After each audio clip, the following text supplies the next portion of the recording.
아멘. 오늘 말씀의 제목은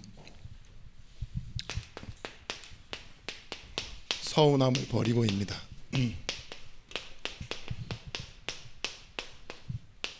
요한복음 6장 15절에서부터 21절의 말씀. 오늘 말씀의 본문은 오병 이후에 예수님께서 산으로 가셨어요. 기도하러 산으로 가셨고 또 그 다음에 다시 제자들에게 찾아오시는 장면입니다. 오병이어 때 남자만 5천 명이 모였다고 하는데 뭐 아이들 여자들 합치면 10,000명이 넘게 있었겠죠. 그러니까 뭐 오병이어가 아니라 사실은 뭐 몇만 명이 있었을지 모르는 그런 큰 사건 이후에 어떻게 했어요? 사람들은 예수님을 임금 삼으려고 했어요. 왕으로 삼으려고. 그런 큰 기적을 베푸시는 분이니까 그때 예수님은 호련히 사라지시고 뭐가 남았느냐? 서운함만 남기고 떠나가셨습니다. 그 주현민 씨인가요? 아닌데 사랑만 남겨놓고 떠나가느냐? 그렇죠. 그 머리 카트 머리인데 얄미운 사람. 네. 근데 우리가 정말 인생에는 서운한 일이 많습니다. 그렇지 않으신가요? 이 서운함은 결국은 우리 인생에 어떤 후회로 남겨져 있거나 아니면 사람에 대한 미움으로 남아있을 수 있어요. 그러니까 원인이 뭐예요? 결국은 내가 되든지 남이 되든지 하는 거죠. 근데 우리는 말씀을 주일날 이렇게 받았어요. 원인 되신 분이 주인 되신다고. 구원 안에 하나님께서 뭘 주셨냐? 사람과 세상을 살리는 힘과 능력을 다 주셨습니다. 구원받은 것이 이만큼 가치 있는 거예요. 사람을 살리고 시대를 살릴 수 있는 힘. 근데 이 구원을 누리는 사람이요, 제자로 설 때요, 또 다른 제자를 세울 수 있는 함께함을 축복을 구원함 속에 주셨어요. 그래서 오늘 여러분 이 안에서 우리가 뭘 봐야 되느냐? 우리에게 있는 선입견인데 이게 구원받기 이전에 가지고 있었던 거잖아요. 그래서 우리 안에 이미 심겨져 있는 틀린 각인, 이걸 바꿔야 됩니다. 제가 시작할 때도 그랬지만 지금도 매일 싸우고 있는 부분이 어떤 단어냐? 사실 기도해 보니까 서운함이더라고요. 삶은 막막합니다. 믿음이 떨어질 때마다 삶은 막막한데 사람에게는 서운하다. 요걸 두 가지가 같이 쓰면 어떻게 될 것 같아요? 답답해집니다. 삶은 막막하고 사람에겐 서운하고. 왜 이런 생각을 했냐? 하나님, 나는 왜 이렇게 서운함을 주는 사람들한테도 항상 말씀을 전해야 되는 사람입니까? 그죠? 어떤 사람은 진짜 복음을 받으라고, 제가 말씀드렸잖아요. 옛날에 그 사기꾼 같은 사람한테도 복음 때문이지만 알면서도 성경책 사주고, 목사가 속아주기도 해야 되고, 때로는 미련한 사람처럼 알면서도, 그죠? 다시 안 올 사람인 거 아는데도 그때그때마다 때를 얻든지 못 얻든지 주신 하나님 말씀 생각하면서 복음 전하고, 막 귀찮은데도 가요. 친구가 부른다고 생각하지 않고 오늘 하나님의 시간표인가 생각하면서 진짜로 가요. 제가 할 거 있는데 포기하고 갈 때도 있고. 근데 제 마음속에 저는 바라지 않습니다 라고 그렇게 포기한 듯한데 은근히 기대하고 있는 거 있죠. 그걸 하나님께서 조금씩 누르세요.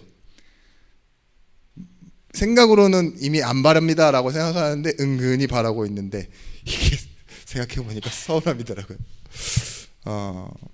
여러분, 내가 은혜스러운 말씀을 제가 전한다 했을 때 뭘 기대할 것 같습니까? 은혜 받은 여러분들의 변화를 기대할 때가 있어요. 때로는 고마워하기도 하고 제가 여러분들에게 의미 있는 사람이 된다는 거죠. 그런데 실상은 그렇지 않아요. 그렇죠? 전사님들 이해하시죠? 다 그래요. 의미 있는 사람이 되고 내가 그 사람이 고마워하는 사람이 되고 나도 고맙고 싶고. 그런데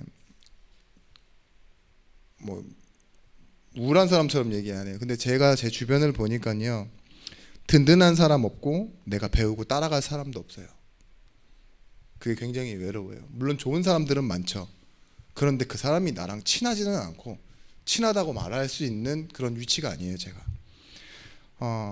그래서 우리가 이런 짧은 설명에 여러분들이 축복, 응답 이런 단어들 생각할 때마다요, 어떠한 효과 이런 것들이 나의 성장을 만들어낸다고 생각하지 않으십니까? 내가 신앙생활 하면서 이게 내가 한 일이 어떤 응답과 축복이 되어줬으면 좋겠다라고 생각하지, 이 일 하면서 고난받겠구나라고 생각하는 사람들은 거의 없으실 거예요. 이 일로 인해서 나는 또 지나가고 또 응답받고 또 힘을 얻어야지 이렇게 생각하시잖아요. 그래서 어떠한 열심과 바램을 가지는 것이 아니라 어떤 단어를 기억하셔야 되느냐, 하나님이 구원을 주실 때 우리에게 생명을 주셨습니다. 그런데 바울이 얘기했잖아요. 뭐라고 얘기했냐? 빌립보서 2장 12절 말씀에 구원 받았으니까 그것을 이루라 라고 말했어요. Work out salvation. 이 말은 뭐예요? 운동할 때는 수행한다는 거예요. 네가 운동 능력이 있으면 수행한다라는 거고, 여기서 쓰이는 구원은요 뭐예요? 네가 완성된 구원, 은혜의 선물을 받았으니 이 선물을 사용해라 이거예요. 자, 제가 어떤 그 미스코리아들만 쓰는 면류관을 여러분들이 받았어요. 그거 가지고 이제 입상을 해가지고 딱 미스코리아 지인이 되셨네. 그럼 어떻게 해요? 쓰고 나가는 게 이루는 거예요. 자격과 혜택에 주어진 거 있죠. 그거 쓰는 거예요. 돈이 있으면 쓸 수 있잖아요. 내 돈이면. 그죠? 쓰라고 주신 선물이라고 해요, 하나님이. 근데 다른 의미로 구원이 생명이라고 했으니까, 그죠? 우리에겐 생명이니까 잃었던 생명 찾았고 광명 얻어서 다시 볼 수 있다고요. 근데 이 구원을 이루라는 말은 구원 받았으니까 써라 이 소리예요. 아멘. 구원을 받아라 이 소리가 아니라, 이루라는 말은 받았으니까 사용하라는 건데, 시편 1편에도 나와 있지만 우리의 위치가 어디 있냐? 하나님이 옮겨 놓으셨잖아요. 아멘. 어디로요? 심으셨다고요. 시냇가에 심은 나무. 뿌리를 내리면 뭐가 찾아와요? 시절을 쫓아 응답이 찾아온다. 아멘. 우리의 구원은 생명입니다. 다시 살아가는 것. 아멘. 그래서 뭐예요? 이루어지는 거예요. 아멘. 근데 이 이루는 일들이 어디서부터 이루어지느냐? 함께함 속에서. 아멘. 너희 속에 착한 일을 시작하신 이가 그리스도 예수의 날까지 이루어 가신다. 원래 우리는 영세전에 창세전에 하나님의 예정 속에 있었던 사람이에요. 그래서 구원받았어요. 그 계획하심 때문에. 그리고 뭐예요? 이제는 하나님이 성취하실, 반드시 성취될 그 미래 속에 우리의 인생이 있기 때문에 이 생명 누리는 것을 이루라 이 소리입니다. 보십시오. 어떤 인생에 다른 이유가 생겼느냐? 이제부터 우리가 아는 그 상태의 마음이 아니라 빌립보서 2장 5절 8절 말씀에 의미를 주시는 거예요. 어떤 의미를 주셨냐? 너희 안에 이 마음을 품으라. 곧 그리스도 예수의 마음이니. 그 이 마음은 뭘까요? 요한복음 3장 16절 말씀에 이처럼의 마음이에요. 나를 자신보다 더 사랑하셔서 십자가에 자신을 주신, 독생자를 주신 그 하나님의 마음, 이처럼. 이유는 뭐죠? 멸망치 않고 영생을 얻게 하려 함이라. 그러면 여러분 생각해 보셔야 돼요. 우리의 삶의 구원이 단순히 그냥 오늘 내가 예수를 믿어 구원을 받았습니다, 그런 정도의 명제가 아니라요, 말씀과 구원과 이 생명을 위해 하나님이요 본체이신 자신을 포기하셨어요. 그죠? 우리를 구원하시러 오셨는데 자신의 존재는 지워지고 무시당하고 멸시당하고 조롱당하고. 그래서 뭐예요? 하나님은 그걸 참고 이겨내셔서 결국은 그 말씀을 성취해내서 우리에게 주신 구원이에요. 이 선물이 얼마나 큽니까? 단순히 그냥 믿어서 구원받은 게 아니라 하나님은요, 이것을 믿어 구원받게 하시려고 모든 것을 다 이루신 거예요. 여러분, 구원은 받아봐야 안다는 말이 맞습니다. 왜냐? 생명이기 때문에. 살아간다는 의미가, 진짜 예수 믿고 살아간다는 의미는요, 모르는 사람들은 몰라요. 그래서 복을 위치라고 했잖아요. 위치. 옮겨진 사람들, 사망에서 생명으로 옮겼느니라. 그래서 하나님이 우리에게 다른 마음을 주셨어요. 세상과 구별되어지는 마음. 그 마음을 뭐라고 그랬냐? 성도, 거룩함이라는 거예요. 남에게는 없는 마음이 있어요. 성도에게는. 그 마음이 뭐냐? 바로 거룩함입니다. 하나님이 구별해 놓으신 공간, 믿음으로 역사하시는 공간. 우리의 마음엔 누가 계세요? 주 예수, 성령이 함께 하시기 때문에요, 이 공간을 잘 들여다봐야 됩니다. 이 공간 안에서 이 내 선택이 나오는 걸 보고 성령인더라고 해요. 그런데 그걸 막아서는 게 뭐냐? 내 중심의 생각, 내 중심의 해석, 서운함입니다. 골로새서 1장 13절 말씀에 우리를 흑암의 권세에서 건져내사 그의 아들의 나라로 옮기셨다고 했습니다. 단순히 믿는다는 의미가 아니라 이제는 우리가 이 실체를 붙잡고 살아가는 거예요. 로마서 1장 16절 17절 말씀에 무엇이냐? 복음은 모든 일을 구원하시는 하나님의 능력인데 어디서 나타나냐? 믿음에서 믿음으로 옮기는데 이 과정을 보고 하나님의 의라고 한대요. 그리스도께서 나를 믿어주심으로 믿음으로 믿음에 이르게 한대요. 이걸 체험하는 겁니다. 이 장소가 어디예요? 교회. 그래서 복음에는 무엇이 나타난다고요? 하나님의 의가 나타나서 무엇으로 산다고요? 오직 의는 믿음으로 말미암아 산다고요. 근데 이 뒤에 내가 믿는 믿음이 아닙니다. 이 앞에 있는 믿음이에요. 하나님의 피스티스. 자비, 인애, 긍휼이라고 말하는 거 있죠. 자격 없는 자에게, 베풀지 못할 자에게 끊임없이 변치 않고 부여되는 하나님의 사랑이 뭐예요? 자비, 은혜, 긍휼인데 이 단어가 로마서 1장에서는 이렇게 나와요. 믿음이라는 단어로. 나도 내가 싫은데 하나님은 나를 사랑하신다. 내가 아직인 상태, 죄인이고 연약하고 원수일 때, 5장에 나오는 그때 하나님이 나를 믿어주신 믿음, 그게 복음이라고요. 그래서 우리에게 들려졌을 뿐이지만 이 복음이 의로서 어떻게 나타나냐? 효과, 응답, 축복, 성장으로 나타나지 않고요, 차등된 존재, 변화되어지는 존재, 만족할 만한 내가 되어지는 것이 아니라 이렇게 변해갑니다. 마가복음 12장 30절에서부터 31절, 가장 큰 율법이에요. 어떤 율법이냐? 너는 목숨을 다하고 뜻을 다하여 네 하나님 여호와를 사랑하는 것. 주 하나님을 사랑하는 것이라 하신 것이요, 둘째는 이것이니 내 이웃을 내 자신과 같이 사랑하라 하신 것이라. 이보다 더 큰 계명이 없느니라. 자, 보세요. 이 하나님의 가장 큰 계명, 하나님 사랑, 그리고 나를 사랑하는 것, 내 이웃을 사랑하는 것, 이게 뭐죠? 사실 전도잖아요. 이 안에서 이게 벌어지는 거예요. 하나님을 사랑하는데 그 안에서 사랑받는 내가 확인되어지고, 그죠? 이 나를 사랑할 수 있는 내가 누구도 사랑할 수 있어요? 하나님과 함께하면서 죄인을 사랑할 수 있는 상태가 되어지는 거예요. 성경을 통째로 딱 짜가지고 한 단어만 얘기하면요, 하나님 사랑이에요. 그리고 뭐예요? 나를 사랑하셔서 주신 이 복음을 가지고 이제는 신약에서 새 약속을 주시죠. 내가 너와 함께 세상을 살리시겠다.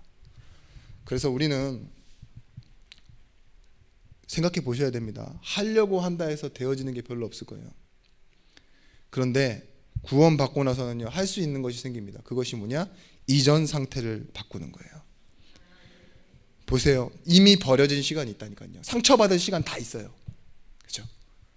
근데 지금에 와서 과거를 돌릴 수 있습니까? 타임머신이 있어요. 뭐가 있어요? 그런데 이 상태로 들어갈 때요, 그 버려진 시간이 전도를 위한 응답의 시간으로 바뀌어요. 고백이 바뀐다고요. 하나님이 나를 부르신 시간, 응답의 시간표로 바뀌는 시간이 있다니까요. 그래서요, 알고 보니 가장 중요했던 시간이 생깁니다. 그걸 보고 뭐라 그러냐, 그 상태야, 이전 상태의 치유라고 말합니다.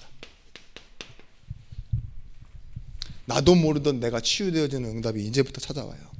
언제부터? 마가복음 3장 13절에서부터 15절 말씀에 하나님이 원하시는 자들을 부르시니 나아오니라. 이게 조건이에요. 하나님이 원하셔서 내가 부름을 받았고요, 그것 때문에 지금 부르심 속에 있고 보내심을 받는 응답 속에 있는 겁니다. 어떤 각인이 바뀌느냐, 원인 되신 분이 우리 인생의 모든 것을 책임지시는 주인이 되셨다는 거. 여기에 세상을 창조하신 분이 하나님이시요, 주권자이신 분, 하나님 떠난 죄인을 구원하신 분, 그 하나님의 사랑이 구원자가 하나님이시요, 자격 없는 내게 뭐예요? 은혜를 베푸시는 분이 하나님이신데요, 이 세 가지의 공통점이 다 무엇이냐? 원인은 나에게 일도 없다예요. 그래서 이분이 뭐 하신다고요? 결국은 주인 되셔서 우리 인생을 이끌어 가신다라는 거. 다른 말로 우리 인생의 흥망성쇠와 생사화복이 다 하나님께 있다라는 거. 그래서 하나님을 의지하고 믿을 수 있게 되어지는 겁니다. 오늘 말씀에 예수님께서 다시 나타나서 제자들에게 오실 때요, 제자들이 놀랐어요. 왜 놀랐냐? 풍랑이 있는 바다를요 걸어오셨거든요. 오병이어보다도 더 큰 의미가 부여됐어요. 분명히 제자들은 서운했을 겁니다. 야, 저렇게 우리가 섬기던 예수님께서 요런 응답을 가지고 사람들 앞에 섰어.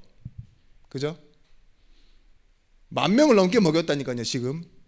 그러면 뭐예요? 옆에 있는 우리는 국방부 장관 뿐만 아니라 다 이제 그 내각이 다 바뀌어 있는 거죠. 베드로가 아마 턱이 제일 올라와 있었을 것 같아요. 딱. 근데 뭐라 하는 줄 아십니까? 이 제자들의 고백이, 부모님들도 와서 막 청탁을 하잖아요. 보좌 우편을 달라고, 이 땅이 아니더라도 달라고 얘기하죠. 내가 모든 것을 버릴진데 이러잖아요. 근데 뭘 주실 수 있습니까? 라고 얘기해요. 다 버리겠대요. 다 버린다는 의미가 중요한 게 아니죠. 수학적 계산으로 봐도 다 버리는데 뭘 줄래요? 결국은 나 중심이잖아요. 보십시오. 베드로가 마태복음 16장 16절에 알고 있었어요, 주가 그리스도라는 걸. 그런데 20절 말씀에 뭐라 하죠?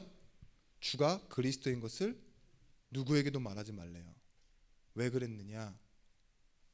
말할 수 있는 상태가 아니에요, 베드로가. 말해도 또 뭐예요?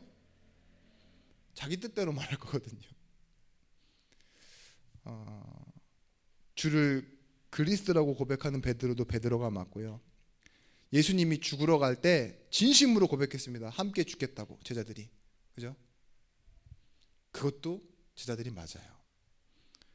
근데 말씀과 현장과 능력과 기적을 체험하고도 도망해버린 것도 제자들이 맞아요. 세 가지 다 나라니까요.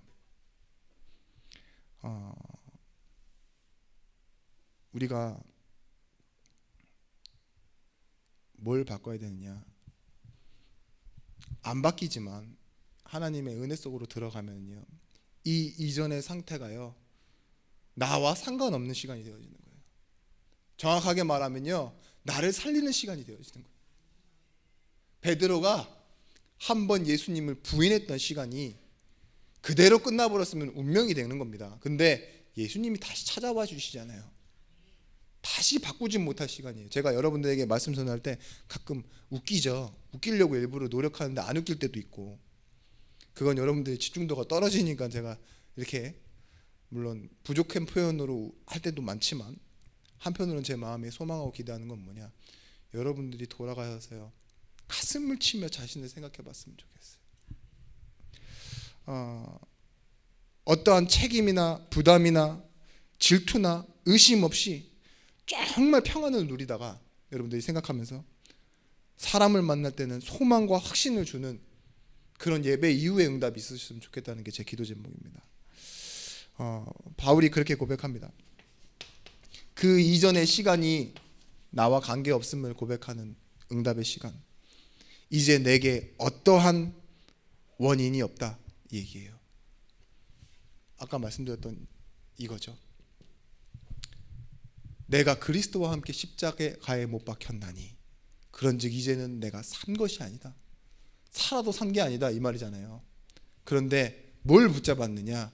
오직 내 안에 예수께서 다시 사신 것이라. 구원은 무엇이냐? 새로운 것을 보는 거예요. 바울이 이렇게 얘기할 수 있었던 것, 시간을 흘려보낼 수 있었던 것, 서운함에 파묻혀 살지 않을 수 있었던 이유가 뭔지 아십니까? 바로 이 시간이에요. 새로 태어난 시간. 보라, 이전 것은 지나갔으니 새 것이 되었도다. 새 것을 갖게 되니까 이전 것은 지나가는 걸로 보이는 거죠. 달려간다고요. 내게 유익하던 것을 다 해로 여길 수 있는 이유가 뭘까요? 더 그리스도를 얻고 가장 고상한 지식을 얻었다 이러잖아요. 여러분, 우리는 내 안에 보좌의 능력이 있습니다. 성삼위 하나님의 역사가 있는 사람이에요. 그걸 보고 우리는 사도행전 1장 1절에 그리스도와 1장 3절에 하나님 나라에 대해서, 일에 대해서 설명하시고 뭘 약속하였죠? 성령의 충만함을 약속하였어요. 그런데 현장과 시대를 살리는 이 단어 뒤에 우리에게 말씀하신 거예요. 말씀을 따라가는 제자가 되라고. 너희는 먼저 그의 나라와 그의 의를 구하라. 그리하면 이 모든 것을 너희에게 주시리라. 뭘 말씀하시죠? 모든 민족에게 가라. 천하 만민에게 가라. 내 어린 양을 먹이라. 하늘과 땅의 권세로 내가 너와 함께 있겠다. 갈 때요, 우리의 이전 상태는요 진짜로 멀어지는 겁니다. 그렇지만 필요하면 언제든지 사람 살리기 위해 갖다 쓸 수 있는 거예요. 바울이 뭐라고 해요? 유대인을 얻기 위하여 유대인처럼 되고, 이방인을 얻기 위하여 이방인을 되고, 조금이라도 더 얻기 위하여 없는 자처럼 다가가고, 그죠?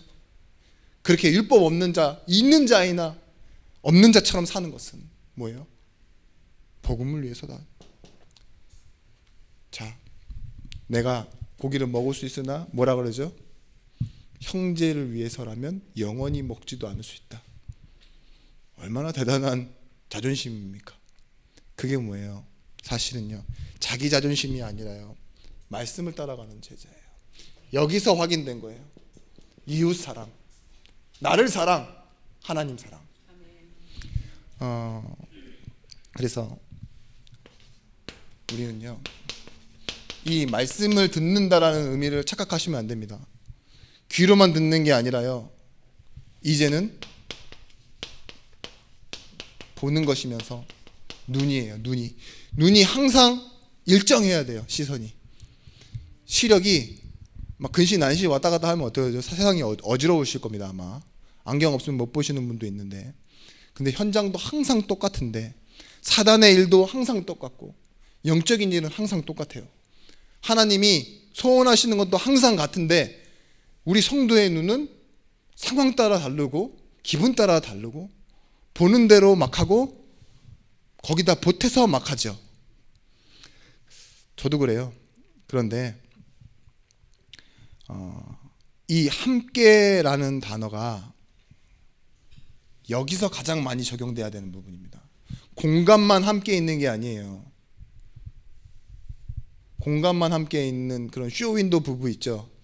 결국은 다 연예인들 드러나는데, 지금 그렇잖아요. 우리가 우리의 모습이 어쩔 수 없이 함께 있는 모습, 그게 아니라니까요. 함께 있다라는 의미, 하나님이 함께 있다라는 의미는요, 하나님이 함께 하셔서 우리에게 보이시는 게 있다고요. 그 증거를 붙잡으셔야 돼요. 그러면 볼 때 비로소 느끼는 게 달라져요. 그죠? 비로소 뭐가요? 내가 말씀을 들었다, 깨달았다라는 의미가 달라진다니까요. 확인했다, 전달한다는 의미까지 다 달라집니다. 그걸 보고 어떤 단어라고 하느냐? 진짜 체험하는 거예요. 복음에 무슨 냄새는 안 나겠지만 예수 향기 흘러나리라는 말 있잖아요. 그런 말처럼요, 우리의 모든 오각, 오력 있죠. 영력, 지력, 체력, 인력, 경제력, 이렇게 말하는 모든 힘에요, 무엇이 체험되어지느냐? 하나님이 함께 하시는 복음 체험. 이것으로 나를 살리는 겁니다. 그리고 보시는 거죠. 우리가 알고 있는 의미, 여러분 이걸 하나님께 맡겨야 돼요. 여러분들이 알고 있는 의미, 좀 능력과 기회가 있으면 좀 해야 되지 않나 라는 생각들 많이 하시죠. 뭐 영향력과 명예가 있으면 좀 더 전도가 효과적이지 않을까 이런 생각하지 않으세요? 힘도 있고 돈도 있고 어떤 주변의 배경도 있고 교회 시스템도 있고 이러면 당연히 그런 의미가 클수록 있잖아요. 뭐가 돼요? 잘 될 것 같잖아요. 그게 다 우리의 생각입니다. 그게 오병이어예요. 하나님이 원하시는 건요, 그것을 버리고 산으로 가신다니까요. 그리고 제자들에게 어떤 의미를, 더 큰 의미를 부여하세요. 그게 뭐예요? 바다 위를 걸어오시는데 그게 두렵고 더 놀랄 일인 거예요. 오병이어 사건은요, 돈 많은 사람이면 황제도 베풀 수 있는 빵 조가리, 물고기 조가리 주는 건 할 수 있는 거라고요. 그게 사는 게 아니에요. 하실 수 없는, 예수님 하나님만 하실 수 있는 그 능력을 내가 믿는 것 있죠. 그것을 믿고 그 의미를 가지고 내가 맡길 때 내가 살아난다니까요. 아멘. 지금 여기로 가 계시면 안 돼요. 내 가능성, 내 효과, 어떠한 보탬, 만족, 여기로 가 있으면 이 의미가 내가 맡겨진 게 아니에요. 기도가 안 바뀐 상태라고요. 그래서 이런 설교를 하는 게 참 저한테 부담스럽습니다. 왜냐하면 제 얘기를 계속하고 있거든요. 여러분이 설교를 한번 준비해 보세요. 그러면 누구 얘기를 해야 되는지, 물론 남의 얘기는 하지만 제 얘기가 주로 돼야 되는데요, 제 양심이에요. 양심. 나에게만 관련된 것을 크게 보는 사람 있어요. 나쁜 사람. 진짜 나쁜 사람들 특징이요, 자기와 관련된 일만 크게 봐요. 남은 옆에서 뭐 하든 죽든 뭐 하든 신경 안 쓴다니까요. 그게 클수록요, 욕심도 많고 막 문제를 일으키는 사람이 되고 이러는데요, 목회자가 그렇다면 어떻겠습니까? 만약에 교회의 성도가 그렇다면 어떻겠습니까? 안타까운 눈으로 보셔야 돼요. 지금 자기 일만 눈에 보이기 때문에 이게 안 되는구나. 하나님 사랑이 안 보이는구나. 내가 얼마나 중요한 위치에 서 있고 사람을 살려야 되는데 이 사람이 안 보이는구나. 여러분, 내가 다 알 수 있고 내가 다 이해할 수 있다면 내 안에 가치는 하나님이세요.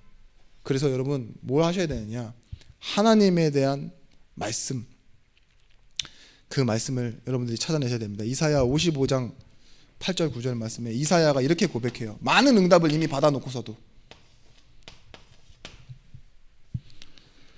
이스라엘이 왜 무너져야 됩니까? 이런 질문에요, 하나님이 이렇게 얘기하세요. 내 생각은 너의 생각과 다르다.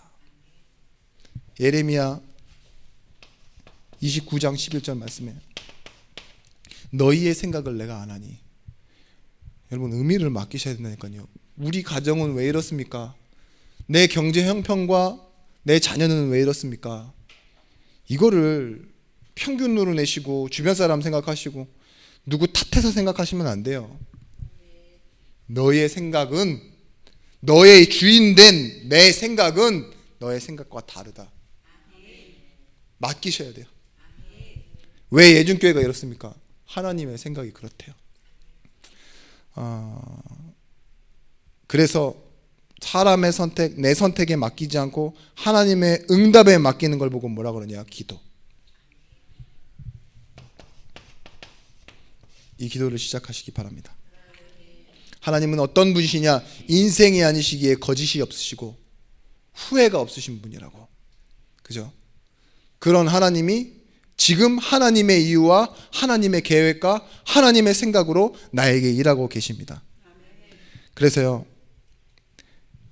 여러분들은 이제 다른 것을 바라보는 것이 아니라 말씀 성취가 여러분의 삶의 이유가 돼야 돼요.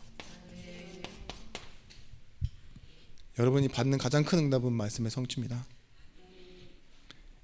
사람들은 그렇게 얘기해요. 역사적 사실, 종교적인 이유로 기독교를 믿지 않아요. 저 먼 이스라엘 땅에 단 33년을 살다간 그 젊은 청년의 이야기, 그 이야기를 어떻게 믿을 수 있느냐? 단군의 후손이. 이런 말 하시는 진짜 똑똑한 사람들 많거든요. 그런 역사적 의미로도 받아들이지 못하는 사람들이 있어요. 근데 잘 생각해 보세요. 그렇게 믿지 못할 일이요, 하나님의 은혜가 임하니까요, 내게는 삶의 이유가 됐네. 그죠? 나에게는 삶의 이유, 나의 삶의 전부가 됐어요. 이게 영생이네. 영원히 사는 비밀이네. 사람을 살리는 비밀이네. 그게 말씀의 성취입니다. 여러분, 그래서 여러분에게 많은 의미가 있을 거예요. 큰 의미가 있고, 경제, 건강 다 큰 의미입니다. 건강 엄청 커요. 그죠? 한번 아파 보니까 많은 게 이해가 돼요. 아파서 또 아파 보니까 더 이해가 되더라고요. 무릎이 아파가지고 갑자기 제가 체력 나으려고 이렇게 뭐 무리를 한번 했었거든요. 와, 호흡이 안 돌아와요. 심장이 안 돌아오고, 뭐 엄살 피는 게 아니라 그냥 저는 진짜 괜찮고 싶거든요. 근데 막 눈이 지 맘대로 움직여 진짜. 막 그러니까 와, 건강도 되게 중요하네. 조금 약간 두렵기도 하고. 저기 부산에 전도 운동하는 어떤 목사님 심장이 핀 박았다고 그러는데, 그런 말 들으니까 걱정되기도 하고. 근데 여러분은 자녀도 있지 않습니까? 그죠? 자녀 걱정 안 하세요? 하시죠? 인생 걱정하시죠? 시간은 계속 흘러가는데 그런 걱정이요, 맡길 수 있어야 된다니까요. 하나님께. 무엇 때문에? 이걸 위해. 말씀 성취 때문에. 결국 우리 인생에 나야 되는 것은 무엇이냐? 우리가 흔들리지 않도록 붙잡아 주는 건 다른 게 아닙니다. 근본적인 것과 영원한 것이에요. 이게 두 가지가 합쳐지면 무엇이 나오느냐? 우리 중심이 나오는 거예요. 자꾸 흔들리지 마라 이렇게 말은요, 여러분 낙심할 일이 있어서 낙심하지 말라 그런 거고요. 강하고 담대하라는 이유는요, 여러분들이 약해지고 겁먹을 일이 있으니까 하나님이 뭐라 그러죠? 여호수아에게 딱 붙어 있어야 그러잖아요. 강하고 담대하라. 근데 생각할 때 놓치지 말아야 되는 건 뭐냐? 말씀으로 본다라는 말은 근본적인 것, 근원 되시고 원인 되신 분, 그분이요 나에게 영원한 것을 주셨는데 이게 변치 않는 사실이에요. 이 변치 않는 사실 속에서요, 흔들리는 내 인생에 이 시대에 중심을 잡아주는 게 무엇이냐고요? 그게 하나님과 함께하는 거고 함께 보는 것입니다. 여러분, 사람 인정받고 싶고 교회가 부흥되어지고 어떠한 과시되어져야 되는 것들, 그런 거 있잖아요. 인정받고 싶고 증명하고 싶은 것들. 그게 틀린 의미 부여입니다. 그런데 결국은 뭐냐? 이걸 조금만 바꿔서 하나님의 영광으로 우리가 생각할 때요, 여러분들은 하나님과 함께 생각하고 하나님의 말씀을 음성으로 듣는, 또 다른 말로는 성령 충만이라고 그러죠. 그래서 그 의미가 결국은 이렇게 된다고요. 안 되는 것 같냐? 바울의 생각은 이랬어요. 안 되는 게 아니다. 하나님을 사랑하는 자, 곧 그 뜻대로 부르심을 받은 자들에게는 너의 의미가 어떠하든 모든 것이라고 했잖아요. 모든 것이 합력하여 너의 상처와 버려진 시간, 틀린 것들, 실수한 것들도 다 합력해서 또 다른 의미를 만들어낸다. 그게 하나님의 시간이다. 이렇게 말하는 거예요. 이사야 45장 15절 말씀에 이사야도 그래요. 따라가도 주가 누구신지를 모르겠대요. 그게 이사야의 고백이에요. 구원자 이스라엘 하나님이여 진실로 주는 스스로 숨어 계시는 하나님이시니이다. 그렇기 때문에 누가 잘 된다, 누가 안 된다, 누가 어떻다, 이제껏 안 됐다, 앞으로 두렵다, 그런 의미도 필요 없어요. 하나님과 함께하는 겁니다. 왜냐? 의미가 되시는 분은 하나님이세요. 우리 인생에 의미를 주신 분도 하나님이세요. 그래서 누가 해서 된다 안 된다가 아니라 하나님이 원하시는 사람은 하나님의 영광 나타낼 사람입니다. 우리에게 그래서 필요한 건 여러분 이 자리를 회복하시면 돼요. 서운함이라는 단어를 써놓고 왜 나의 자리를 얘기했냐? 우리 인생에 신앙을 버리는 타이밍이 언제 온다라고 생각하시느냐? 힘들 때 버리는 사람 거의 없어요. 아시죠? 병원은 최고의 신학교라고 얘기하잖아요. 아파서 경제가 힘들어져서 하나님 버리는 사람 없다니까요. 성공할 때 떠나요. 뭔가 괜찮다 싶을 때 있죠. 그게 창세기 3장입니다. 나의 자리를 벗어나게 만드는 건 네 선택이 너를 만드니까 말씀대로 하지 말고 네 선택대로 해봐. 선악과 따먹어봐. 하나님 먹지 말라고 해. 정령 죽으리라 했는데 뭐예요? 죽을까 하노라면서라도 한번 따먹어봐. 보니까 어떻게 보여요? 보암직하고 먹음직스럽게 보이지? 너를 하나님처럼 만들었게 보이지? 네 선택이 네 운명을 만든다. 근데 뭐예요? 우리 인생에요, 때로는 잘 될 때요, 이게 들어와요. 교만. 필요 없다라고 생각하는 거 있잖아요. 이스라엘 백성들이 광야에서 뭐 했어요? 그 큰 은혜를 받아가면서도요 필요 없다라고 느꼈어요. 교만은 내가 스스로가 막 높아진 게 아니라요, 계속 공급받아야 사는 존재가 나를 잃어버리면요 이렇게 되어지는 거예요. 여러분 우리가 뭘 잃어버리면 되느냐? 자녀라는 거예요. 마태복음 7장 7절에서부터 11절 말씀에 서운한 일이 있을 필요가 없어요. 왜냐? 자녀이기 때문에. 네가 악할지라도 하물며 자녀에게는 좋은 것 주지 않느냐. 그러면서 이 앞에 나오는 게 뭐예요? 구하라 주실 것이요, 찾으라 찾을 것이요, 두드리라 열릴 것이다, 이렇게 얘기하잖아요. 그런 존재가 너라는 거예요. 막 열어줍니까? 택배 아저씨도 막 안 열어주잖아요. 그렇죠? 경비실부터 막는데 뭐예요? 나는 자녀니까요, 천국의 열쇠를 쥐고 주인처럼 살아가는 탕자 형이 서운했어요. 왜 서운한 줄 아세요?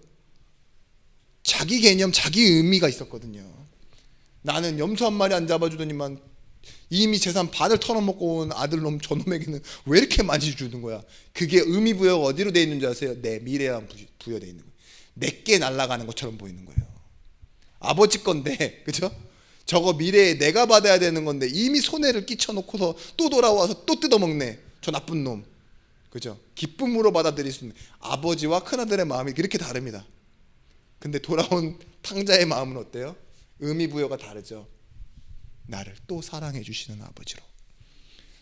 탕자에게는 서운함이 없어요. 근데 큰형에게는 서운함이 생겨요. 우리는 어떤 사람입니까? 근현으로 들렸습니다. 네. 큰형, 예, 아니에요. 여러분이 탕자예요. 서운함이 없는 사람. 그래서 누구든지 너의 필요를 위해 살지 마라. 하나님이 다 예비되어 있다는 거예요. 누가 여기서 하나님께 좀 뒷돈 좀 찔러드리고 좋은 자리에 앉혀드려서 자녀 되신 분 계세요? 구두 한 1000번 닦아드리고 빨래 몇 번 해드려가지고 자녀 되신 분 있냐고요? 그런 자녀는 없어요. 우리 인간의 인생에서도요. 그죠? 물론 고아원에서 양자 삼은 그런 것도요. 자녀를 원하는 부모가 가서 이렇게 양자 데리고 오는 거지. 그렇잖아요. 낳아놓은 부모는 절대적으로요. 그런 경우는 없어요. 모든 필요는 다. 제가 얼마 전에 이 아침에 밥을 먹으려고 이렇게 일어나서 TV를 보는데 전 진짜 놀랍더라고요. 한 30대의 젊은 엄마가 그 한 다운 증후군 딸 아이를 키우는 모습이 나오는데요. 이미 뱃속에 있을 때 의사한테 진단을 받았어요. 이 아이 다운 증후군이라고. 그랬는데 부부가 이 딸 아이를 위해서요. 다운 증후군 아이들 다 똑같이 생겼잖아요. 그죠? 생명도 짧고 뿐만 아니라 이제 지능이 5살에서 7살에서 멈춘다는 걸 아는데 눈물로 막 얘기해요.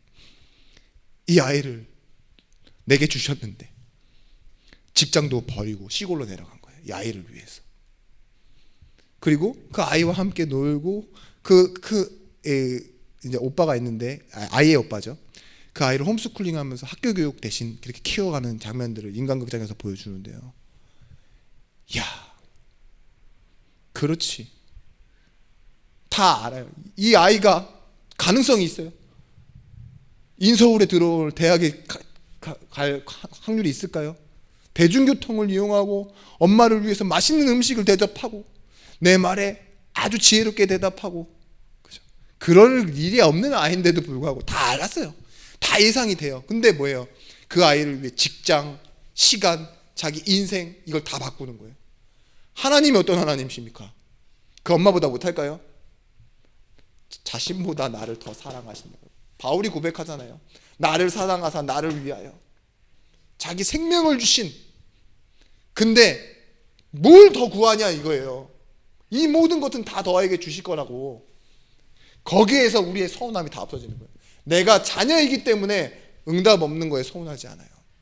오히려 고난을 함께 받고 상속자로서 유업을 함께 얻을 자로서 하나님께 나아가는 자가 되어지는 겁니다.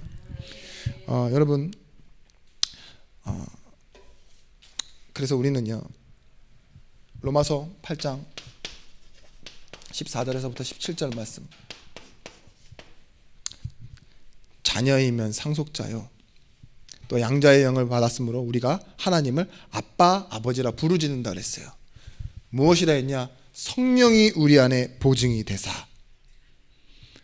더불어 우리가 하나님의 자녀인 것을 증언하게 하신다고.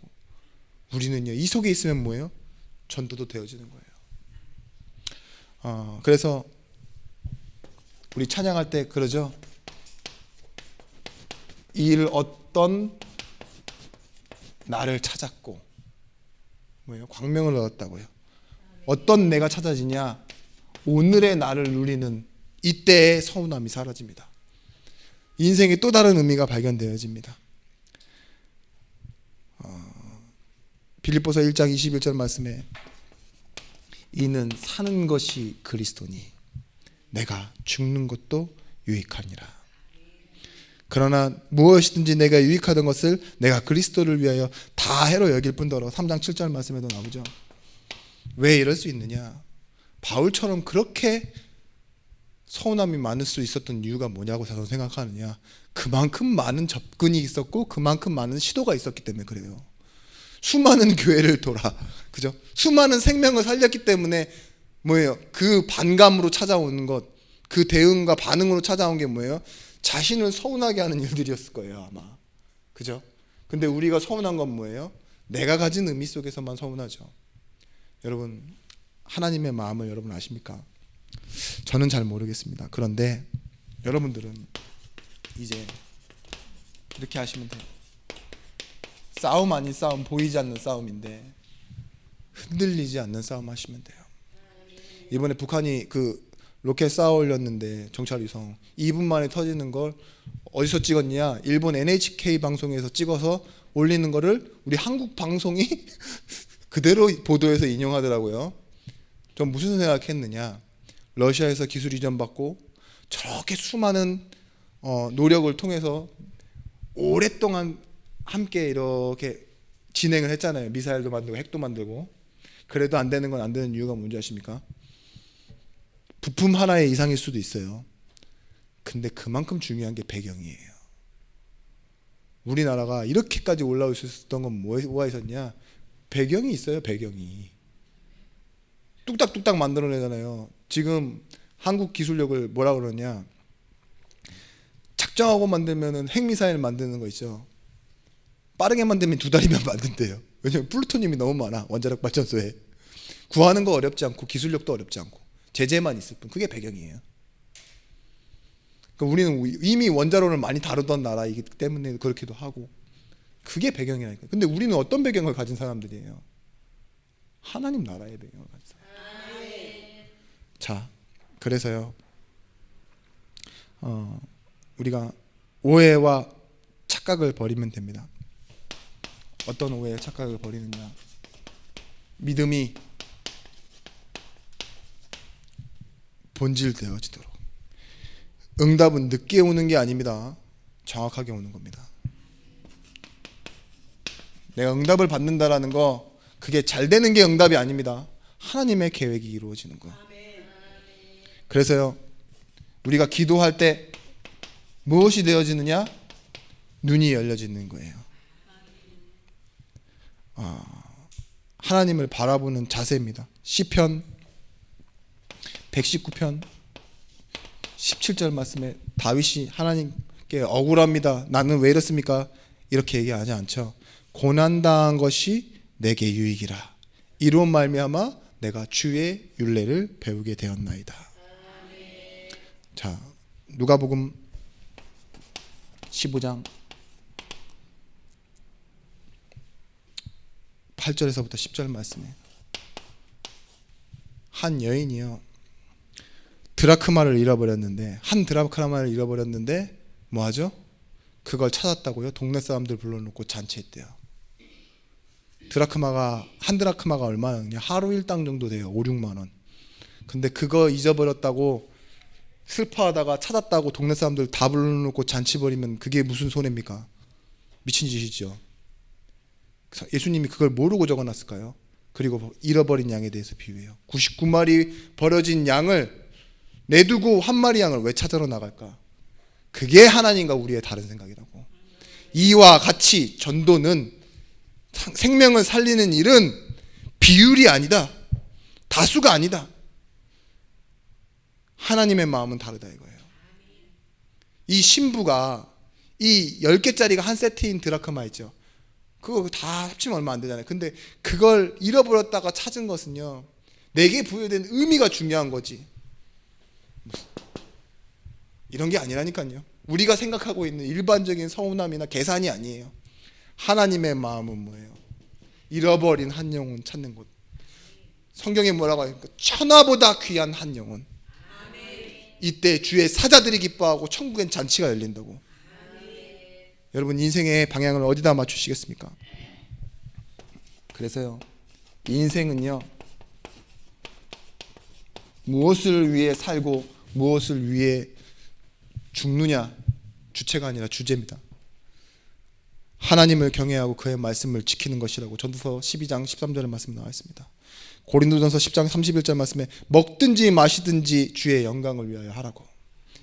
빌립보서 1장 20절 살든지 죽든지 그리스도가 내 안에서 존귀되길 원한다고. 이 인생 이렇게 바뀌면요, 서운함, 의미, 우리가 알고 있는 믿음, 그 공간에 사단이 역사하지 못합니다. 사람을 살리는 메시지가 심겨지는 잘 박힌 못이 박힐 자리가 그 자리가 될 것입니다. 하나님의 영광을 걸리는. 그래서 여러분, 오늘 돌아가셔서 기쁨과 감사를 회복하는 기도를 시작하시기 바랍니다. 기도하겠습니다. 하나님 감사합니다.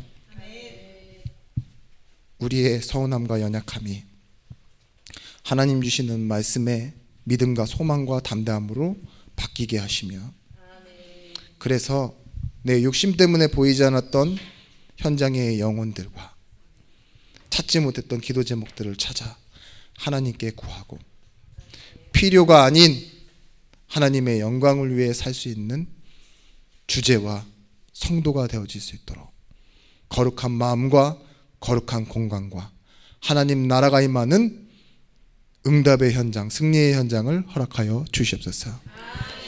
이제는 만왕의 왕이 되신 예수 그리스도의 크신 은혜와 독생자를 주신 하나님의 사랑과 성령 하나님의 감화 감동 내주의로 충만 교통하심의 은총이 복음을 가지고 현장으로 가 생명 살릴 모든 제자들 머리 위에 이제로부터 영원토록 함께 있을지어다. 아멘.